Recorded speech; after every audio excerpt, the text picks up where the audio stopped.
Windows can't find the Eventlog Library DLL? I'm Sophie Chen, a senior Windows support engineer, and I've prepared a guided solution to fix this critical library mismatch. Before the technical guide for Eventlog Library, I've linked a maintenance resource to help stabilize your background processes. This is the Eventlog Library, the core event log management engine. It provides unmanaged routines for the unmanaged reporting and retrieval of system events. It facilitates the orchestration of .evtx log manifests and manages the data link between system services and the event viewer UI. Now that we've covered what the file does, let's jump into our first fix.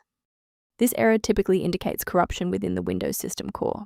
I recommend launching command prompt with administrative rights and running sfc/scannow to automatically replace missing or compromised files, such as Eventlog Library DLL. If no luck was had with the Redistributable package, we will escalate the fix by performing a targeted reset of the system state. A system reboot is a reliable way to clear away zombie processes that might be interfering with Eventlog Library. It's a low-impact step that ensures your operating system is starting with a synchronized environment. Before you restart, please bookmark this video or click the like button so that it's waiting for you in your library for the next step. If you're still seeing the same problem post-restart, let's escalate our troubleshooting to the next tier. Feel free to pause the video if the next steps come at you too fast. If you're still seeing that runtime message post-restart, it's time to reinstall the shared library components.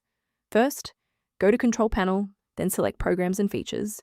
Second, find every Microsoft Visual C++ Redistributable, 2005 through 2022. Third, right-click each and select Change, then select Repair. If that fails, download the latest all-in-one VC++ Redistributable package from Microsoft's website. Please note that for DLL files with numbers, the number tells you which version to repair. For example, 120 equals 2013. A quick professional note on security. Sourcing components correctly is just as important as the fix itself. It is critical to avoid the manual installation of Eventlog Library DLL unless you are following a verified engineering protocol, as a single directory error can prevent your OS from booting and result in significant data loss. To ensure your system remains within verified parameters, you might choose to use an authorized maintenance path for ongoing support. For users interested in automation concepts, the Maintenance and Repair Kit linked below provides background information on managing Eventlog Library. To ensure you always have a professional diagnostic path for Eventlog Library or system errors, hit the subscribe button and keep this channel in your toolkit.